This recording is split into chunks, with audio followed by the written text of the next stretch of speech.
Maupay na adlaw, waray-waray vlog, since adigit sa summer, magwaray kita na yan na. Tika to kami yan sa Barangay Ilo. Bisitahon namon si Lola. And sakto, Santa Cruzan nila today, so magkikita na laliwat kami. Sa Ilo ang lugar sa nakod mama, mga 20 minutes away sa amon balay. Nauuhaw na ang amon service as siya humapit anay kami para magpalit coke, gasolina.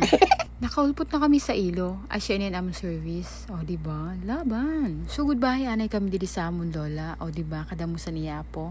Actually, waray pa ito mag 1/4 or even 1/8. 89 years old na si Lola, pero makusog lagyapon, makalaaglaag lagyapon. Ginbisita na liwat namon ang balay sa amon tita. Hara nilang balay dili kanda Lola. Na-surprise kami kay Api nga ang liwat siya sa Santa Cruzan. Malilate na daw siya. Asya ginbubligan na namon.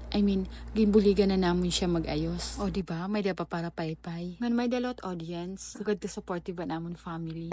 Bumalik na kami didi kanda Lola after maayusan si tita. Masimba na daw si Lola kay nagbagting na. Dili na namon hulaton ang pag-agi sa Santa Cruzan. While waiting, nagpalit anay kami ihaw-ihaw, tinda sa namon patod. Damo lang ang klase yan ira gini-ihaw. May hotdog, isaw, barbecue, ulusan manok. Basta, damo, baka di nakam, palit na kam, marasa pa. O, diba? Kasurong san tinda, blockbuster. Umulpot na si Lola tikang sa simbahan, tapos na ang misa, ngan bangin magtikang naliwat ang Santa Cruzan. After ilang years, yan nalakot rin nakakita Santa Cruzan.